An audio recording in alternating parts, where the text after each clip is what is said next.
Listo, estamos transmitiendo. Y bienvenidos, pues, una vez más a esto de las 12 de la mañana. Hoy nos toca transmitir nuevamente en este programa que se llama Charlas Virtuales con los Museos. Estamos transmitiendo desde LIS Proyectos Culturales. Yo soy Pancho López, tengo el gusto de estar el día de hoy con Ana Isabel nuevamente. Qué gusto verte, Ana Isabel, ¿cómo estás? Hola, muchas gracias. Muy emocionada, como ya saben ustedes dos, por estas charlas. Ya nos extrañamos, así es que es muy bueno saber del otro y que los demás también conozcan más ahora del Museo del Caracol. Exactamente, pues Ana Isabel Salazar, experta en museos, y hoy vamos a No, platicar no, de no. Noche de Museos y de muchas cosas. Vamos a platicar del Museo del Caracol con el maestro Pavel Luna. ¿Cómo estás, Pavel? Buenos días. Hola, ¿qué tal, queridos? Muy buenos días. Muchas gracias a todos los que nos acompañan. Qué bonita charla se antoja el día de hoy, aquí entre amigos que nos conocemos a la distancia. Sí, ¿verdad? Y bueno, ya aquí con un cafecito y todo para empezar a platicar. Pues Sí, antes de comenzar, permítanme leer la semblanza que tenemos preparada, una semblanza muy chiquita. La resumimos, no que sea muy chiquito el trabajo, ¿verdad? Pero bueno, les voy a leer. Pavel Luna es licenciado y maestro en historia por la UNAM. Es especialista en historia de la educación y sus políticas públicas. Se dedica principalmente a la divulgación del pasado. Ha desarrollado curadurías para exposiciones temporales, ha escrito guiones para programas de radio y ha sido conductor e invitado en varias emisiones. Se ha desempeñado como coordinador de talleres para niños y jóvenes. También ha colaborado en revistas como Bicentenario del Instituto Mora y Gaceta de Museos, INA. Ha sido miembro del Seminario 1960, Arte y Museos, en el Año de la Patria, del Instituto de Investigaciones Estéticas de la UNAM, así como del Seminario de Investigación sobre Historia y Memoria Nacionales, del Instituto de Investigaciones Históricas de la UNAM. Desde 2013 es jefe de investigación y difusión de la Galería de Historia, Museo de Caracol. Pues bienvenido, Pavel, muchas gracias por estar hoy con nosotros, por regalarnos este ratito. Y como bien dices, se antoja muy padre esta charla el día de hoy. Así que, bueno, pues vamos a empezar interrogándote, porque tenemos muchas preguntas, queremos saber todo acerca de este museo y por supuesto de ti, porque pues finalmente todos andamos por Chapultepec en algún momento, pero de repente este famoso Museo del Caracol, de repente uno piensa que ahí se va a encontrar con cosas de la naturaleza y con caracoles y con bichos raros, pero resulta que no, se va a encontrar con un montón de historia. Y claro, pues bueno, ya nos contarás tú un poquito acerca de qué es este lugar, qué era antes de ser un museo. Y bueno, pues te paso el micrófono para que nos cuentes. Claro que sí, pues fíjate que es que le acabas de dar justo al punto, porque nos ha pasado que llegan niños que van al Museo del Caracol esperando encontrar moluscos y oh, sorpresa, llegan y no, y nos han puesto hasta quejas, a eso hay que decirlo. Lo cual es sensacional, sensacional. Pero bueno, el Museo del Caracol, ¿por qué es Museo del Caracol? Bueno, fíjate que este museo tiene una historia maravillosa, realmente sensacional y muy bonita, porque es resultado de la política educativa de los años 60. ¿No? El secretario de Educación Pública, don Jaime Torres Bodet, uno de los grandes artífices de nuestro sistema educativo mexicano, pues arma en aquella época, él ya había sido secretario de Educación Pública una vez, esta era su segunda gestión, y él arma un proyecto grandotote educativo. Es un proyecto que incluye muchísimas cosas, incluye libros de texto gratuito, incluye escuelas, construcción de escuelas, y desde luego que también incluye cultura, incluye museos, ¿no? Entonces, el Caracol, pues antes, allí en Chapultepec, pues no había realmente un edificio. ¿Qué es lo que había? Pues había un espacio, un terreno circular que servía como picadero de caballos, pues en los tiempos en los que el castillo era colegio militar. Entonces, de tal suerte, pues tenías allí un espacio que era circular, en el que sabemos que se practicaba alguna actividad como de charrería y demás, pero en el que no había en realidad nada. Entonces, Torres Bodet, desde hace muchos años atrás, tenía como la idea de un espacio lúdico, un espacio educativo que le sirviera como introducción al castillo, ¿no? Claro, en el castillo lo que tienes pues son todas las reliquias del pasado, ¿no? Tienes estos objetos antiguos, pero es que si tú los ves así sin mayor explicación, a lo mejor no te dicen mucho, necesitan siempre ir acompañados de otros elementos, ¿no? Entonces, eh, ¿qué es lo que pasa con estos grandes acontecimientos históricos que no dejaron una huella, un resto material? Pues queda un hueco, ¿no? Entonces, don Jaime eso es lo que quiere, ¿no? Quiere un espacio que sea lúdico, que sea educativo, que no necesariamente dependa de objetos antiguos. Eso es algo novedosísimo, no existía prácticamente aquí en México. Y bueno, pues materializa este proyecto que él tenía de la mano de Pedro Ramírez Vázquez, uno de nuestros grandes arquitectos mexicanos, de tal suerte que el Caracol es el primer museo exprofeso, es decir, es el primer museo con un edificio construido, pensado específicamente para hacer museos. O sea, lo que teníamos antes, pues eran una suerte de edificios antiguos que son muy preciosos, pero que son adaptados, ¿no? Por ejemplo, el castillo de Chapultepec, naturalmente. Uno lo que tiene, pues es un edificio que está adaptado, que nunca fue pensado para ser museo. Y entonces, en cambio, el Caracol es una revolución verdadera porque implica este cambio, ¿no? Y pues eso le da otra dimensión al museo completamente distinta, ¿no? Es un recorrido en espiral, tú vas bajando en una espiral descendente, por eso se conoce como Museo del Caracol, o sea, es tal el peso del edificio que nadie se acuerda en realidad de su nombre oficial es Galería de Historia, la lucha del pueblo mexicano por su libertad, y para los cuates es Museo del Caracol. Para los cuates. Sí, pues sí. Muy, muy, muy interesante este resumen que nos ofreces, pero yo no me puedo sacar de la cabeza esta imagen. Imagínate, Ana Isabel, un ejército de chamaquitos, todos enojados, tocando el director diciendo, ¿dónde están los caracoles? Así como que, Exacto, ¿no? sí, Como no, decir, a ver, a mí me trajeron a ver caracoles, ¿no? sí, Aunque, exacto. bueno, en estricta teoría, y bueno, Pavel lo sabe, cuando llevan a grupos escolares, que creo que también es una población interesante para la cual el museo ha sido muy importante, pues los maestros sí les explican antes como que van, ¿no? Pero ya me imagino como todos estos turistas, ¿no?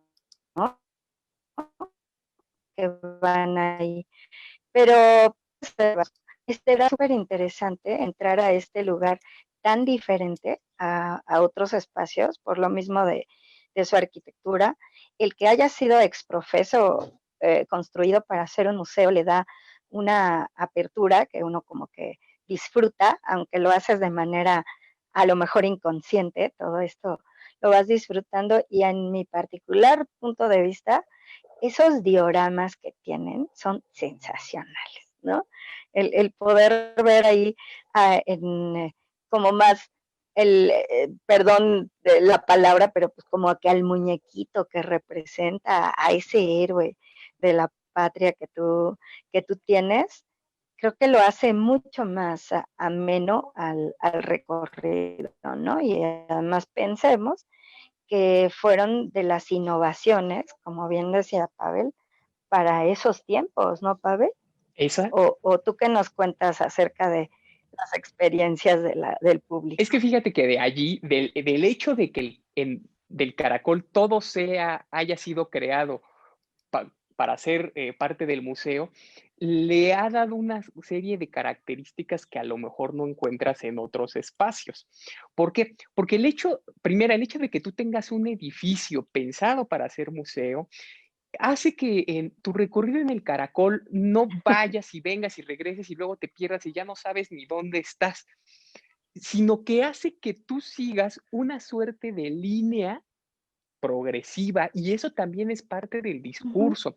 A lo mejor los amigos que nos están escuchando, que no son precisamente especialistas en museos, no lo saben, pero Ir a un museo no solamente es la colección que tiene, ¿no? También es el recorrido, el cómo te va llevando ese discurso. Y lo que tú haces en el Caracol es un recorrido lineal que empieza a finales del virreinato y que termina en la Revolución Mexicana. No te va llevando por una suerte de vericuetos y ramificaciones, ¿no? Todo empieza en este punto y termina en esto. Y es además una historia progresiva. O sea, el chiste del Caracol es ver cómo empezamos aquí, a fines del virreinato, en una sociedad en la que no había posibilidad de elegir, había poca participación política, tienes al virrey, al marqués de Croix, diciendo ustedes nacieron para callar y obedecer, y entonces es la lucha por la libertad hasta la Constitución de 1917, ¿no? Entonces, tienes ese primer elemento, que es la linealidad del Ujú. discurso. Luego tienes un segundo elemento, que es que toda la colección que los amigos que nos visitan que pueden ver, toda fue creada específicamente en el museo y para el museo. Durante los meses de construcción, que además se hizo en tiempo récord, se construyó en 7, 8 meses, durante ese tiempo todo se hizo allí. Todas las figuritas que ustedes pueden ver se crearon allí, se moldearon allí. Hubo un equipo de artesanos, de artistas, museógrafos que trabajaron todo el tiempo allí. Y entonces eso permitió generar pues estas escenas de las que tú hablas, querida Ana Isabel, estas figurillas de barro, estas escenas, y que pues lo que son como highlights, ¿no? Son estos momentos estelares de nuestra historia en representaciones que por un lado son muy lúdicas, porque te transportan a ese momento. Por un lado te convierten en espectador, pero por otro lado te convierten en participante Ujú. de esa historia, ¿no? Es maravilloso. Pero por el otro lado te da toda esa materialidad que, insisto, las piezas antiguas que tú puedes ver ahí en el castillo, pues a lo mejor no te lo dan, ¿no? Entonces es Ujú. un viaje, pues muy padre, porque en efecto está muy pensado sobre todo para los chavos y los niños, aunque no nada más, no únicamente, pero los lleva a eso, ¿no? A imaginarse, a volverse parte de la historia. Son como ventanitas del pasado. Ese concepto de las ventanitas a mí me encanta, ¿no? Porque ves a los niños que llegan y se asoman y entonces empiezan a ver los detalles. Tú vas y te paras en la conspiración, en la escena de la conspiración de Querétaro y abajo está el gato, ¿no? Vas y te paras en la escena de asalto a la casa de los hermanos Cerdán y puedes ver el jarrón roto, ¿no? Ese nivel de detalle, de reconstrucción del pasado es sensacional. Pocos museos realmente te lo dan.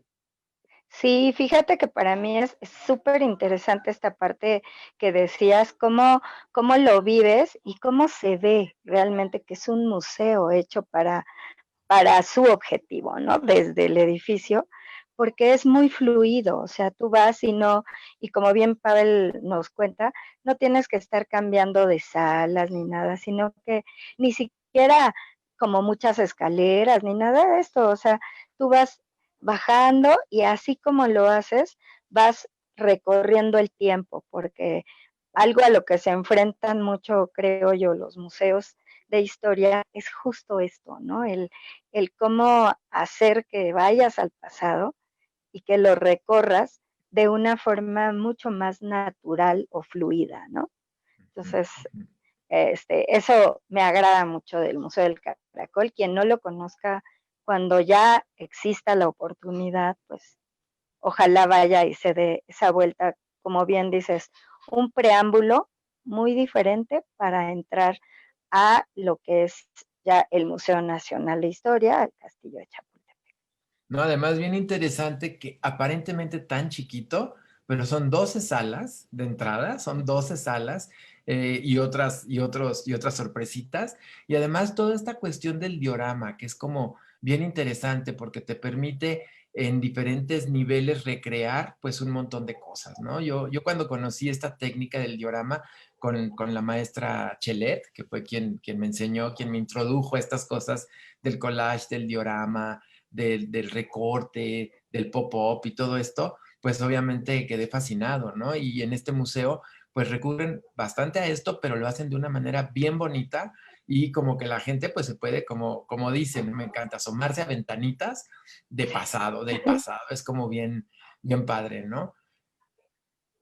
Claro, y además tiene otra ventaja, ¿no? En el Caracol, ahora nos hemos puesto a investigar sobre el asunto y lo que ya encontramos es que todas las escenas que ustedes pueden ver, todas, están inspiradas en un cuadro del siglo XVIII, a lo mejor, en una Wow. litografía del siglo XIX. Por ejemplo, cuando tú ves la escena de nuestro puente de Metlac y la comparas con el puente de Metlac de Velasco que puedes ver en el Munal, la escena es la misma, está sacada de allí. Es decir, está nutrida de una iconografía que, digamos, ya puedes pensar en una iconografía patria, ¿no? Ujú. Entonces, eso hace que incluso tú puedas ver las escenas, los textos están allí y acompañan y son muy buenos, pero a lo mejor tú no quieres leerlos y puedes ver la escena y sabes perfectamente que el señor que está allí es el cura Hidalgo, Ujú. ¿no? O puedes ver que el señor que está allí es Francisco Madero. Entonces, ¿por qué? Porque ya está inspirado en toda una iconografía que ya está aquí en nuestro imaginario, ¿no? Entonces eso lo vuelve todavía más lúdico para que la gente vaya y aprenda, ¿no?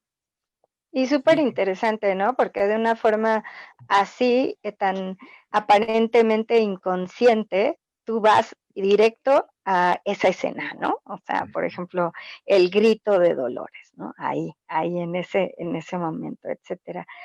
Ven como siempre uno aprende, por eso me encanta yo todas estas pláticas, cada vez aprendo más de ustedes y con ustedes y pues no, yo te agradezco, Pancho, eso de experta, pero en realidad no, digamos que soy andunda por los museos. Y gracias por compartirnos todo esto, Pavel. sí, no, Pavel, yo te quiero preguntar, porque se ve que eres un apasionado de la historia, así, ¿por qué estudiaste historia, historia de la educación? ¿Qué onda ahí? ¿Cómo fue ese acercamiento? ¿Cómo llegaste? ¿Dónde estudiaste? Cuéntanos todo el chisme. Bueno, ya dije dónde, pero cuéntanoslo tú. Bueno, pues fíjense que yo me dedico a historia de la educación por una serie de casualidades. ¿Por qué? Primera, la primera cosa es por una suerte de maleabilidad que tiene nuestra disciplina y eso me encanta, o sea, por eso a mí me encanta la historia, porque hace que tú puedas hacer historia casi de lo que se te ocurra, ¿no? O sea, yo tengo colegas que dicen, a mí me gusta la historia de la música porque son muy rockeros o muy metaleros y van y se meten y hacen historia de la música. O gente a la que le encanta la comida y se pone a hacer historia de la comida, ¿no? O sea, es decir, esto de la historia no solamente es la historia política a la que casi siempre estamos como muy hechos y muy acostumbrados, ¿no? Y te permite que tú te adaptes a ella y ella se adapta a ti, ¿no? Yo llegué a la historia de la educación por una serie de cosas. Cuando yo estaba estudiando la licenciatura, yo empecé en el año de 2009, luego se vino el centenario, el año de los centenarios y bicentenarios en 2010, y además de, en ese año de celebrar el bicentenario de la independencia y el centenario de la revolución, conmemorábamos otra efeméride que era el centenario de la UNAM, de la Universidad Nacional. Entonces, en aquel entonces, pues yo tomaba una clase que era la de iniciación a la investigación histórica y vi ese tema y me gustó y entonces hice un trabajito sobre historia de la UNAM y de ahí digamos que el tema me fue jalando, ¿no? Yo cuando llegué allí tenía alma de prehispanista, a mí me encantaba el México prehispánico y a lo mejor si hubiera seguido allí ahorita, en lugar de Caracol, estaríamos hablando de Templo Mayor o estaríamos hablando quizás de antropología o de cualquier otra cosa, ¿no? Pero me fue jalando, me fue jalando. Y luego me quedé definitivamente en los temas de educación cuando me di cuenta que tú puedes saber y conocer mucho del espíritu de una época por el tipo de educación que se le da. O sea, fui también transitando de la historia de la educación en distintas épocas, ¿no? Como me gustaba el México prehispánico, en principio empecé a trabajar algunas cositas sobre educación en aquella época, la educación formal y la educación informal, y luego de ahí me fue jalando ya hacia periodos más recientes, ¿no? Cuando llegué a trabajar en el 2013 al Caracol, me di cuenta que pues hablar de museos es también hablar de educación.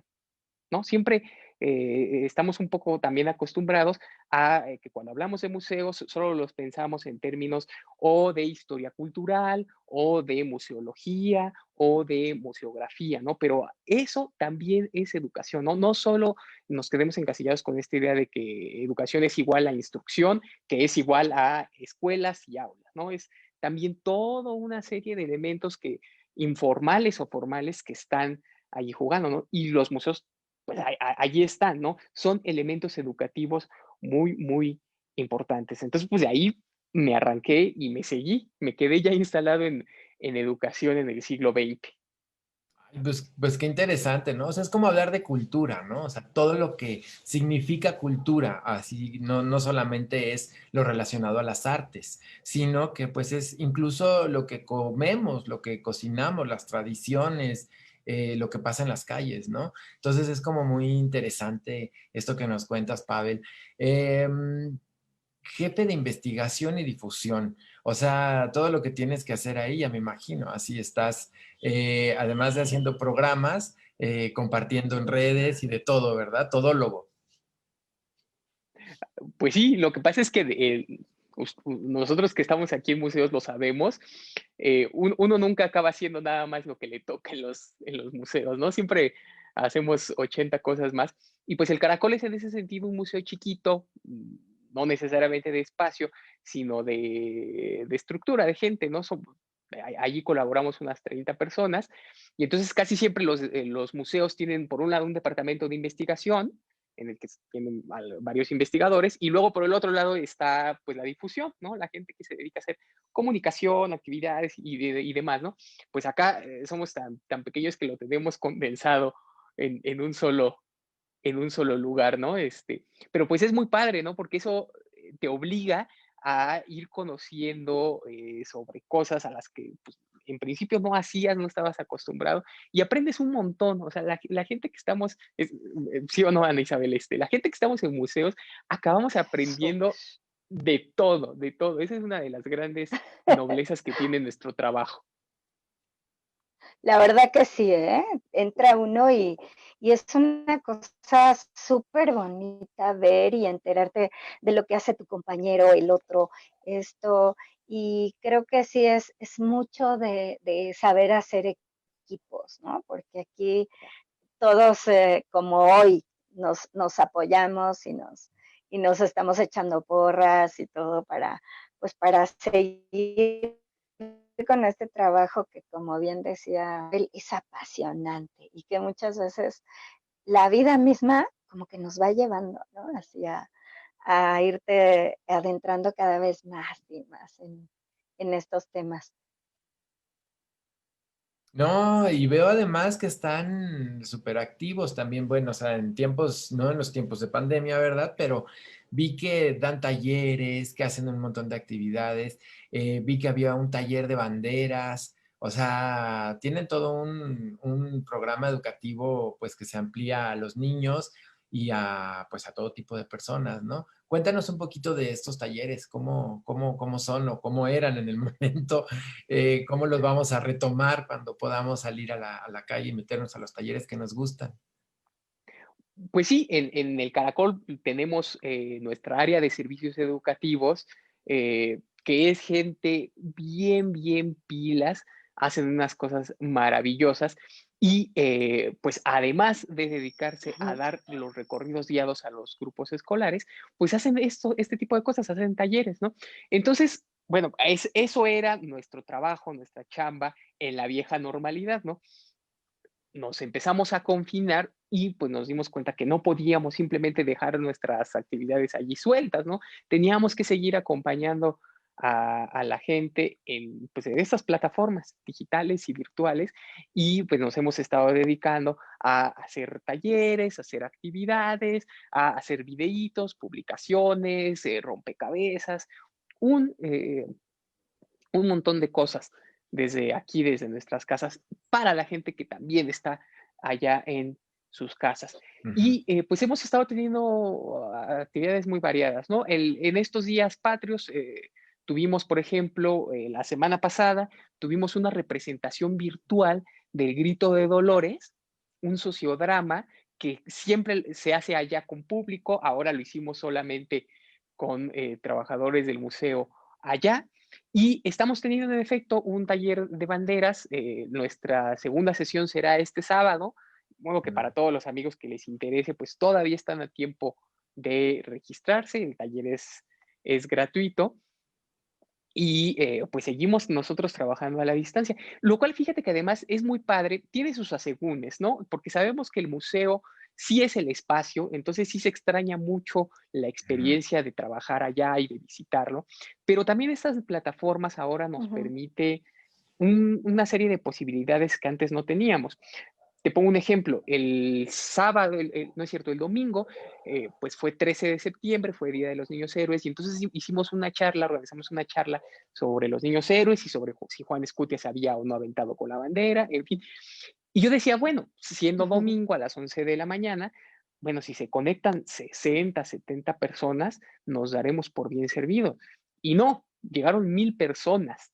Y pues es realmente sensacional porque pues es un público mucho más nutrido de lo que generalmente tendrías en una visita pues directamente en el espacio.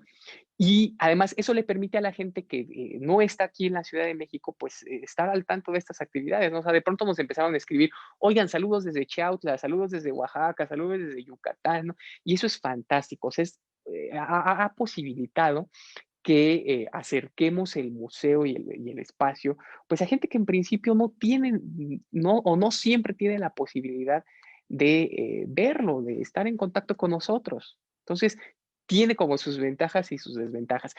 Aunque reabramos, yo espero que ya podamos reabrir pronto, pues será un esquema que permanecerá, ¿no? Sabemos que la nueva normalidad implica Ujú. una serie de nuevas reglas y aunque el museo o el Caracol ya esté próximamente abierto, pues habrá cosas que no podamos hacer, ¿no? Actividades, eventos, visitas guiadas, y esas permanecerán en línea, ¿no? De modo que pues será una temporada muy, muy interesante para que la gente que no tiene posibilidades de ir, pues nos acompañe.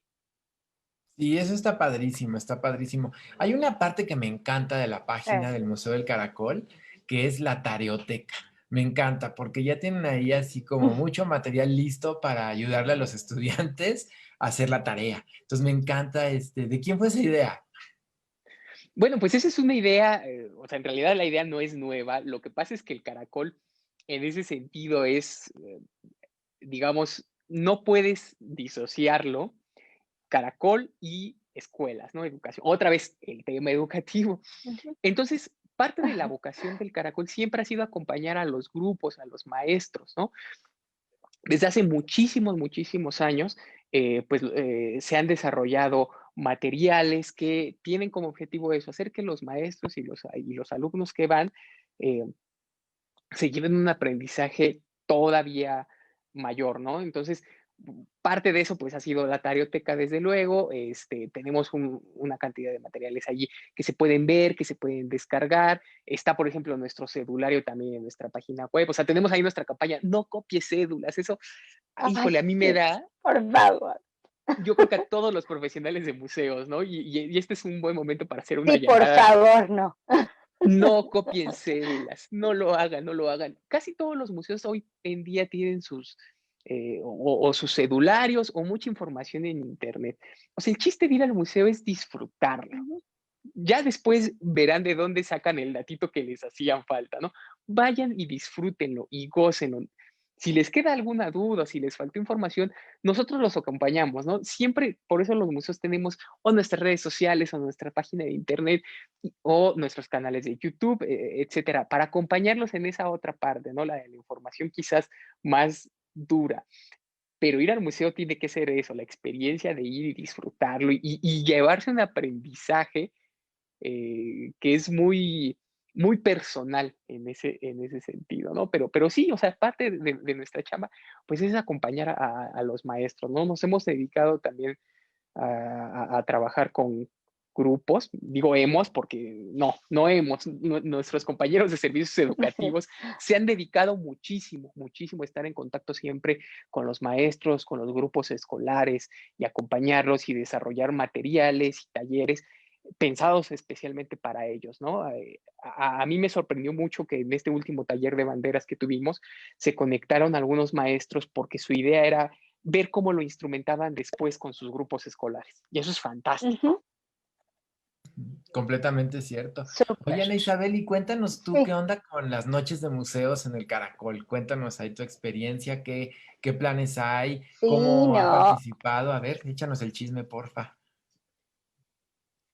No, bueno, yo estoy fascinada porque pues estamos hablando el mismo del lenguaje, estamos invitando a eso, a disfrutar de los aprendizajes y sobre todo el crear experiencias, ¿no? Nuevas, vivenciales, que eso es como mucho el sentido de Noche de Museos.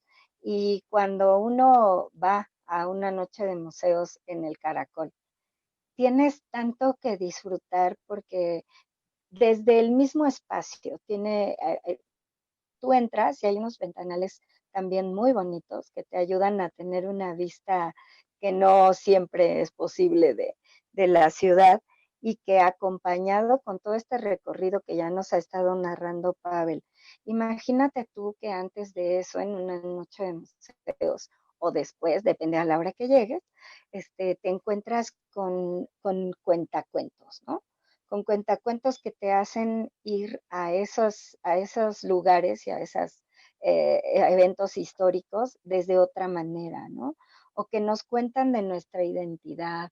Y si van acompañados de música, pues todavía te hacen la velada mucho más atractiva. A mí me ha tocado esas experiencias en mi caracol de oír narraciones, de oír música ahí y de disfrutar en un ambiente como tan, como lo contábamos en el programa pasado, el disfrutar de tu tiempo de ocio, ¿no? Los museos no solo son para ir porque el maestro te lo recomendó, ¿no? Vayamos porque son experiencias que valen mucho la pena, en realidad. Y pues resaltar esta labor creativa que los museos tienen con todos sus equipos, desde los de investigación hasta quien está atendiendo a público, obviamente pasando por todo lo que es difusión y divulgación, que son temas muy importantes, para que alguien decida en ese tiempo tan preciado asistir ahí, ¿no? A vivir una experiencia en una noche de museos diferente y bueno, el público en Noche Museos regular es de jóvenes que estudian o trabajan y que no quieren o no pueden ir en un horario pues habitual al museo. Entonces, para mí ha sido muy grato. Creo que Pavel nos podrá hablar un poquito más sobre la experiencia específica, pero sí resaltar lo que bien decían y lo que habíamos hablado, que estas oportunidades también nos dan esa línea a seguir para llegar a otros públicos, como lo es la virtualidad que ahorita vivimos, incluso desde Noche de Museos. Comparto mucho lo que Pavel dice de que nos ampliamos a otros públicos, a gente que viene o que lo ve desde otros estados, quizá hasta países, ¿no? Y que nos enriquecen mucho a todos. Entonces, yo te puedo contar muchas historias de esto, pero creo que quien lo ha vivido de cerca, desde el tras bambalinas de preparar una noche de museos y vivirla, pues es Pavel, ¿no? Y su equipo. Pues ¿Qué nos cuentas, Pavel? A ver, tienes, cuéntanos alguna experiencia. tienes toda la razón, querida Isabel. Eh, claro que aquí la experta en Noche de Museos, por supuesto que eres tú. O sea, yo creo que Ay. las historias allí que tienes son maravillosas. Eh, yo he vivido la Noche de Museos desde dos ópticas, ¿no? La primera como visitante, y es una experiencia que me gusta mucho porque, híjole, es que a lo mejor lo que voy a decir es una cursilería, pero visitar Y cualquier museo, cualquier espacio de noche le da otra atmósfera completamente distinta, aunque no total. haya ninguna actividad. O sea, Ujú. yo sé que gran parte del éxito de Noche de Museos son estas actividades que todos los espacios se esfuerzan por realizar y eso es maravilloso, ¿no? Pero aún los que solamente se dedican a abrir y visitan el museo, la experiencia es completamente distinta. ¿Por qué? Yo todavía no termino de concluir la razón, pero es sensacional, ¿no? Eso es por un lado como visitante, ¿no? Y por el otro lado, pues desde luego también como parte del Museo del Caracol y que nos ha tocado instrumentarlo, yo allí pues desde luego tengo que agradecer muchísimo todo el apoyo de Ana Isabel, que las veces que hemos participado siempre nos apoya y siempre nos echa porras, es sensacional. Hay que decir que pues participamos durante una temporada, en estos días no lo hemos estado haciendo porque también tenemos a veces nuestras propias limitantes que nos impiden, limitantes o de personal o cuestiones técnicas que no nos lo permiten, pero la experiencia es maravillosa, ¿no? En efecto, te permite que llegues en principio a un público que no siempre tiene la oportunidad de ir a museos, ¿no? O sea, es bien bonito abrir tu museo a las 6 o 7 de la tarde y ver que van llegando los oficinistas corriendo porque van saliendo de sus trabajos, ¿no? Es gente que no tiene la oportunidad y entonces ahí derrumbas la hipótesis muy mal hecha de que pues a los mexicanos no nos interesa la cultura. No, claro que nos interesa. Lo que pasa es que no siempre tenemos acceso a ella o las posibilidades de acercarnos a ella, ¿no? Entonces, siempre a veces te digo al oficinista que va saliendo de su trabajo o a las mamás con los niños que vienen saliendo de la escuela, los llevaron a comer algo de volada y ahora sí, vamos a hacer nuestro recorrido, ¿no? O en efecto, a los estudiantes de universidad que, bueno, pues sus horarios siempre son bien difíciles, entonces tienen la oportunidad de poder descolgarse. Sí notas la diferencia a veces como del público, el cambio del perfil de la Sí. gente que te visita un fin de semana que del que te visita un miércoles en la noche de museos. Y pues eso nos ha permitido tener unas experiencias bien entretenidas, ¿no? Hemos hecho algunas actividades con cuentacuentos, hemos tenido conciertos y la gente ha respondido muy, muy bien. Hemos hecho, yo me acuerdo muchísimo de una visita guiada que hicimos, fue una noche de museos especial para el Día Internacional de los Museos, en la que el tema era las historias polémicas, ¿no? Y nosotros hicimos un recorrido sobre las historias polémicas del Caracol. ¿Existió o no existió el Pípila? ¿Juan Escutia se aventó o no se aventó con la bandera? ¿Se abrazaron a Agustín de Iturbide y Guerrero en Acatempan? Y bueno, la respuesta fue sensacional. Otra vez, Guerrero. esperábamos 60, 70 personas, llegaron como 200. Lo tuvimos que hacer incluso en tandas porque era el espacio, no se podía, ¿no?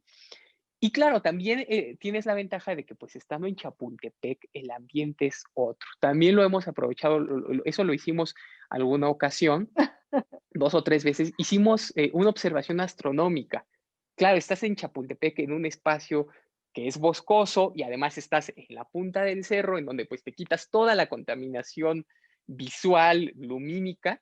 Y entonces con la Sociedad Astronómica de México hicimos una noche fantástica de que iba la gente, recibió una plática de divulgación maravillosa eh, y con telescopios les iban enseñando, ¿no? Ah, mira, este es Marte, este es Venus, fue sensacional. La respuesta de la gente siempre es muy, muy positiva en estas iniciativas. Y pues, insisto, ahí desde luego mucho, mucho del mérito, pues es de Ana Isabel. No, y además, Bueno, que como siempre decía, lo hacemos todos, ¿no? Obviamente, pues bueno, es parte de mi trabajo, me apasiona, me gusta, pero sin la colaboración de ustedes, de sus equipos, de los artistas, que muchas veces, como repito, nos donan su trabajo, ¿no? Porque es la realidad, porque los recursos, pues sabemos también que no están en mucho auge, pero las ganas, la creatividad y la buena voluntad existe y existe mucho. Y de la gente que se anima, que confía y que nos da ese, ese tiempecito. Nada más digo, para no seguir interrumpiendo, les quiero contar algo que me encantó ver en el Caracol. Cómo, cómo empiezas a ver el atardecer, ¿no? Cómo tú te vas transportando del día a la noche. Creo que eso es una de las cosas que hace que esta experiencia sea diferente, ¿no? Porque el mismo hecho de sentirte ya libre de tus actividades cotidianas te provoca estar más relajado en estas visitas, en estos encuentros, ¿no? Y luego la teatralidad que tiene un espacio en la noche iluminado por luz artificial o a veces, como el mismo Pavel nos dice, por las estrellas y la luna misma, pues sí te causa otras cosas, incluso en el cerebro, en el corazón, en todo, ¿no? Creo que es una experiencia maravillosa. Y pues cierro este comentario contándoles que, por ejemplo, ver cómo los adultos tenemos la gran necesidad también de convertirnos en esos niños que vitorean, que cantan, que aplauden junto con el que está enfrente, ya sea un cuentacuentos o alguien que te lleve la música, creo que también te vivifica y te regresa a esto de, pues que tampoco somos tan extraños, ¿no? Que tampoco es como que el relajarte y el disfrutar un museo es posible. Me recuerdo esa vez que el cantante decía, pues no sé, griten esto o hablen esta palabra. Y los adultos a pulmón batiente cantando y diciendo y haciendo, y luego los ves en el recorrido, escuchando, participando, reflexionando, o sea, todas las aristas de estas emociones que te presenta, porque efectivamente las actividades acompañan, ¿no? Pero lo más importante en la noche de museos es que la gente se dé cuenta y que se acerque o se reconozca, muchos ya lo saben, que somos portadores de una riqueza fenomenal, ¿no? Y uno de los lugares que más museos tiene en el mundo, ¿no? Y pues el Caracol es una muestra de estos museos muy importantes. No, y padrísimo. Ahorita yo estaba todo emocionado con esta idea de que está en Chapultepec, o sea, rodeado de un ambiente natural padrísimo, en un lugar bellísimo. Pues bueno, toda esta zona boscosa, como bien lo mencionas, Ana Isabel. Yo creo que para ti, Pavel, ha de ser espectacular ir a trabajar ahí todos los días. Y bueno, ahorita con la pandemia ya sé que no, pero seguramente extrañas un montón regresar a tu oficina, caminar por el bosque. No sé, me imagino que ha de ser como espectacular estar en este recinto. ¿Cómo puede los que no han visitado el museo ahora que abramos de nuevo? Yo ya abramos, yo ya estoy incluido en el equipo, ¿verdad? Ahora que se abra de nuevo las actividades, ¿cómo llegan? ¿Cuál es la forma más sencilla para llegar? Desde luego que te subamos al equipo, querido Pancho. No, no, todos somos parte de este equipo, en realidad. Bueno, pues el caracol, desde luego que siempre la forma más sencilla para llegar y ubicarlo, pues, es Bosque de Chapultepec, desde luego. ¿Cómo se llega? Preferentemente en transporte público. Hay mucha gente que siempre está muy empecinada en llevar el coche y a la hora de la hora nunca encuentra en dónde estacionarlo. Ir a Chapultepec es de preferencia en transporte público. Se puede llegar con muchísima facilidad. Verdaderamente hay opciones de transporte.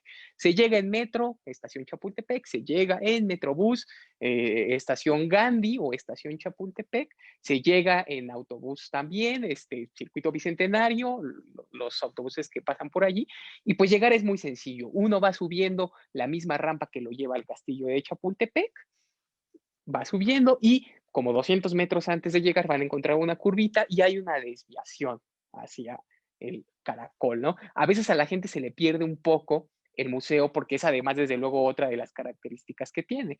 Es un edificio pensado para integrarse al bosque, ¿no? Que no parezca como un edificio que fue colocado allí de golpe, que no dé la impresión de ser un mazacote incrustado, ¿no? Y a veces se le pierde un poco a la gente, pero ahí está unos 200 metros antes de llegar al castillo, con nuestros vecinos del castillo, desde luego. Sí, pues rodeado entre museos, ¿verdad? El Museo de Arte Moderno, Casa del Lago, ahora sí que rodeado ahí enfrente el Tamayo, no, pues y bueno, y unos cuantos pasos, no se diga más, el Museo de Antropología, ¿verdad? Ahora sí que en toda esta zona tan privilegiada, tan céntrica, tan bonita, tan accesible, ¿no? Yo estoy como muy contento. ¿Qué va a pasar ahora que abran? ¿Cuándo abren? ¿Tienes ya idea de cuándo se abre el museo? Mira, estamos ya en realidad con las últimas cosas de nuestros protocolos, últimos detalles. Yo espero que sea muy pronto. No quisiera comprometerme a decir, híjole, ¿sabes qué? El 20 de septiembre reabrimos, porque a lo mejor ya no es cierto y ya nada más vine a empeñar mi palabra. Pero sí espero que sea ya muy pronto. Y pues, ¿cómo será la nueva dinámica? Pues en principio habrá una apertura parcial. No estará abierto todo el museo, estará abierto solamente una partecita. Tampoco operaremos a nuestra máxima capacidad, tendremos un aforo limitado por lo pronto, es decir, va a ser una apertura muy gradual, ¿no? Y pues la idea en esta primera etapa es invitar a la gente que venga, que lo recorra. Insisto, no podremos tener actividades eh, pues a las actividades a las que estábamos hechos, ¿no? Eso es ahora algo que tendremos que replantearnos todos los museos, ¿no? La idea del museo como espacio taquillero, de la gran exposición, tenemos que dejarlo, tendremos que empezarle a apostar a otros esquemas de trabajo por lo pronto Ujú, tendremos que quizás enfocarnos a grupos o a cosas mucho más pequeñas y ujú. tendremos que ver la manera de que esa actividad que quizás sea más pequeña en términos de tamaño, sea mucho más significativa para la gente, ¿no? Yo creo que es una buena oportunidad para replantearnos esta idea del museo masivo y empezar a apostar a cosas como la calidad, mucho sobre Sí. la calidad. Sí, Y está que bueno. Yo tengo sabemos que una duda. funcionan, ¿no? Perdón, y que Ujú, sabemos que funcionan, porque, por ejemplo, parte de las actividades de Noche en Museos, esa es la idea también, ¿no?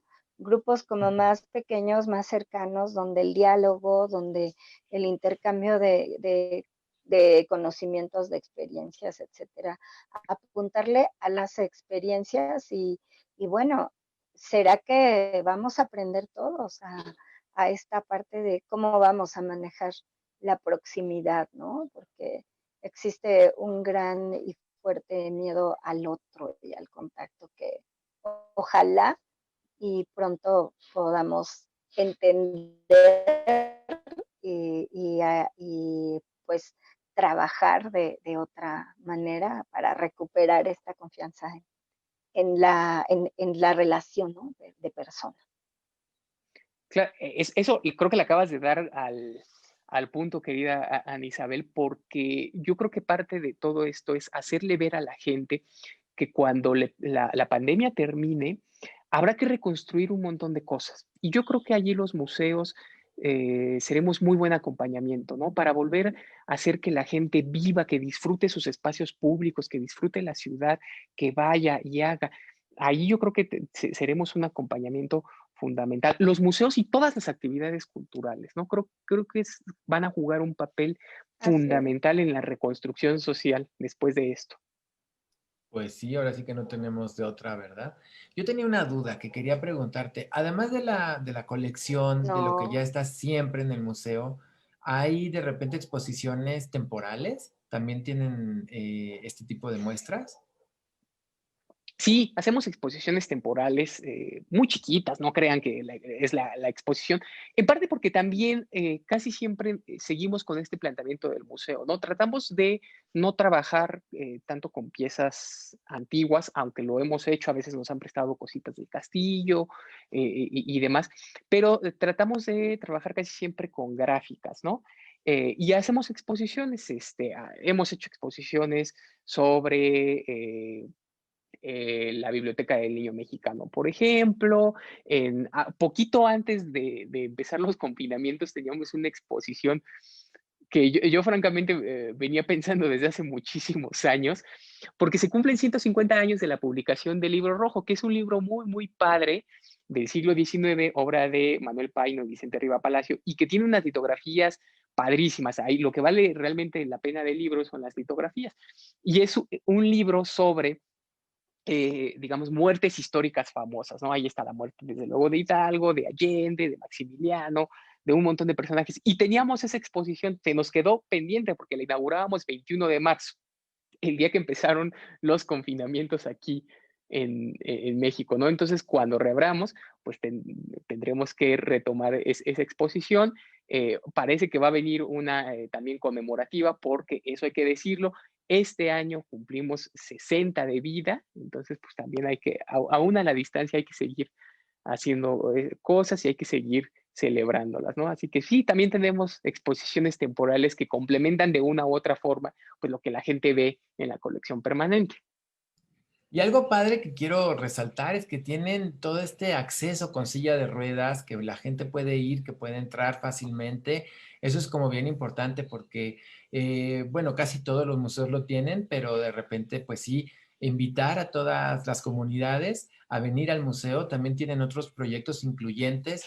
Leí por ahí el Toca el Museo, que me encanta, que es como pues proyectos para invitar a todos los públicos a venir, ¿verdad? Sí, fíjate que es un museo, digamos, involuntariamente accesible. ¿Por qué digo involuntariamente? Porque en realidad, cuando Pedro Ramírez Vázquez concibió el espacio, yo creo que nunca lo hizo pensando en esta idea de accesibilidad. Eso en 1960 no existía, realmente es una idea mucho más reciente, pero que bueno, cuando uno va viendo la rampa por la que vas descendiendo, pues resulta que es una rampa muy amable, ¿no? Y en efecto, no hay necesidad de estar haciendo adecuaciones para poner rampas y ponerlas y quitarlas, como sí sucede en otros espacios, ¿no? Entonces, pues ya tienes este primer punto de accesibilidad, insisto, que es prácticamente involuntaria. Y el segundo, pues es en efecto los programas con los que trabajamos con públicos diversos de todo tipo. Uno de ellos es nuestro programa de Toca la Historia que desarrolló el equipo de servicios educativos y que está pensado para invidentes y débiles visuales, ¿no? Entonces, pues, ¿cuál es el chiste de este programa? Que, bueno, tenemos nuestras escenas, tenemos nuestros dioramas que no se pueden tocar porque hay un cristal que lo impide, pero tenemos un pequeño modulito en el que la gente puede ir y tocar las figurillas de barro, ¿no? Y entonces se van imaginando cómo son nuestras escenas, ¿no? Y luego van a nuestro cancel de bronce, este cancel fantástico, obra de José Chávez Morado, y lo pueden tocar, pueden ir viendo cómo es esta obra que es sensacional, ¿no? Entonces, pues tratamos siempre de trabajar con este tipo de públicos que tienen otro tipo de necesidades, ¿no? Y que siempre van y se comunican con nosotros, oigan, ¿cómo podemos hacer una visita guiada para personas mayores? O cómo podemos hacer un recorrido para invidentes, ¿no? La idea es tratar de ofrecerles nuestros servicios pues al mayor número de personas posibles. Ujú. Y yo creo que también esta parte tan lúdica que tienen hacia lo visual, hacia lo que te remite a experiencias como lo que decíamos, ¿no? Ves un cuadro y te lo imaginas. Te da también muchas posibilidades con públicos con discapacidad, ya digamos, por ejemplo, algún grupo de personas con síndrome de Down, etcétera. Es como esta parte lúdica de ver y de poder relacionar e incluso crear y darle vida a esa historia que estás viendo, te ayuda mucho a estos acercamientos, ¿no? Igual coincido con Pavel, creo que pues todavía seguimos teniendo mucho que trabajar en México hacia la inclusión, pero que hay avances fuertes por muchos compañeros, pues ya empezamos a hacerlo, ¿no? Como, como ciudad, digamos. No, pues padrísimo, Pavel. Fíjate que acá en el Facebook hay un montón de gente que te mandan saludos del Museo de la Acuarela. Me encanta que gente de otros museos están ahí viéndonos. Scarlett Galindo te manda saludos. Y bueno, pues también nos están viendo hasta Honduras. Está Osiris viéndonos en Honduras, preguntando cosas porque dice que le gustaría saber cómo puede estructurar proyectos culturales, ya que no soy experta, solo soy artista. Me gustaría saber si ustedes pueden mencionar cómo se puede estructurar un proyecto cultural. En mi país es tan necesario. Me encantaría poder elaborar un proyecto en mi ciudad. Saludos a todos. Saludos, saludos, saludos. Y bueno, también está Pablo Saludos Tocabén, igual. está Mauro Cruz. Bueno, pues hay un montón de gente aquí mandando saludos y pues sí, saludos y gracias por acompañarnos, Rodrigo Marín, Fernando, Antipro, Laura.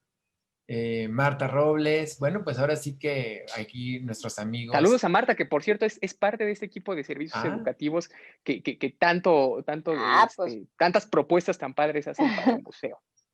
no, pues está muy padre. Pues bueno, pues ya platicaremos, felicidades, ¿no?, de Marta, todo y esto. abrazos. Ujú. Qué bueno que nos estén viendo porque así pueden constatar que estamos trabajando, ¿verdad?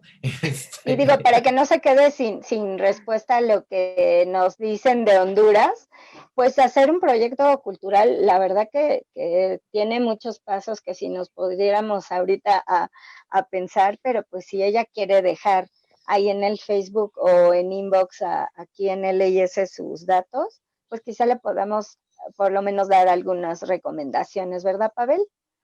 Sí, así es. Entre, así entre No los había dos. querido como Ujú. abundar mucho porque sí, armar un proyecto. Podríamos hacer una serie, ni siquiera un programa, No, es tendría que ser una larguísimo. serie larguísimo, pero No, hombre, desde luego, una materia, ¿no? Como clase. sí, casi como especialización, pero con todo gusto en lo que nosotros podamos ayudar, Ujú, estamos completamente dispuestos. Pues qué padre. sí. Pues bueno, ya se nos está acabando el tiempo, pero Pavel, me gustaría si nos puedes decir cómo pueden seguir al Museo del Caracol, cuáles son sus redes sociales, la página, que bueno, yo aquí ya estuve chismeando en la página, que está muy, muy padre, y bueno, pues es caracol.ina, de Instituto Nacional de Antropología e Historia, INA Ujú. con H al final, .gov.mx, caracol.ina.gov.mx. ¿Y tus redes sociales, Pavel? Bueno, no las tuyas, porque si no te van a llegar ahí propuestas que nosotros no podríamos controlar, ¿verdad? Uh. Pero las del museo, por lo menos. Sí, pues en el Caracol nos pueden seguir, tenemos página de Facebook, nos encuentran como Museo del Caracol, así tan fácil y sencillo. No van a haber caracoles, eso se los puedo asegurar. Estamos en Twitter, nos pueden encontrar como @m_caracol.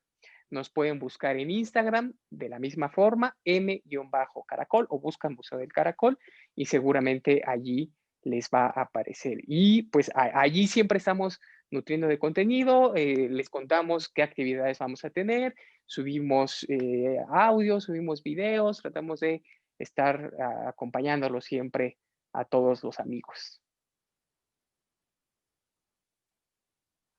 Pues excelente, pues ahora sí que, pues agradeciéndote, Pavel, por este tiempo y pues también a ti, Ana Isabel, por acompañarme, ¿verdad? No dejarme solito en esta tarea tan difícil de acercarnos a museos tan interesantes.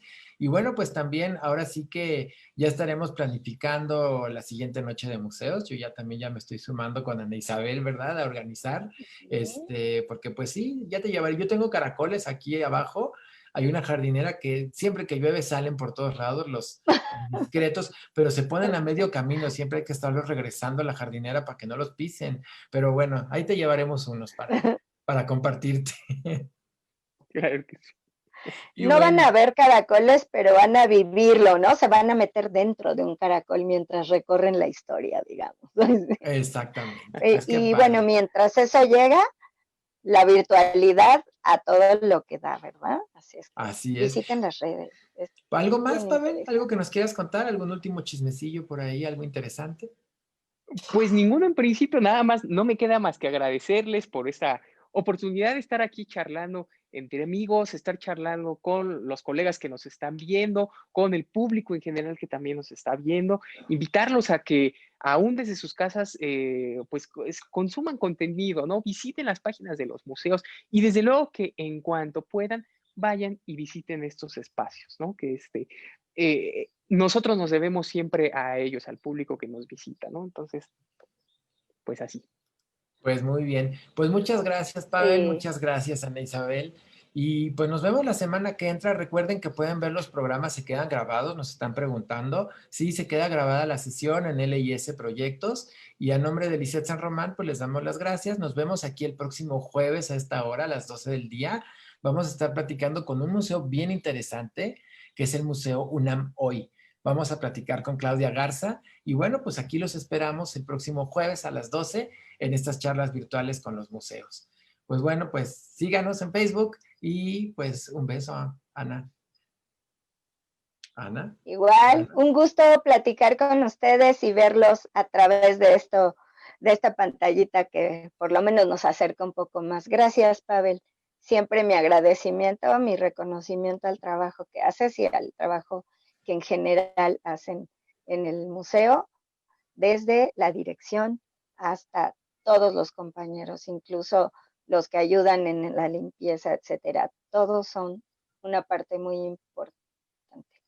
Y bueno, sigámonos cuidando, teniendo precauciones. Las redes no tienen ningún problema, pueden entrar sin cubrebocas incluso, como nosotros. Así. Y pues a seguir consumiendo museos, ¿no? Por favor. Bueno, pues Así es. eso es todo por hoy. Muchas gracias. Nos vemos. Bye. Chao. Gracias. Chao.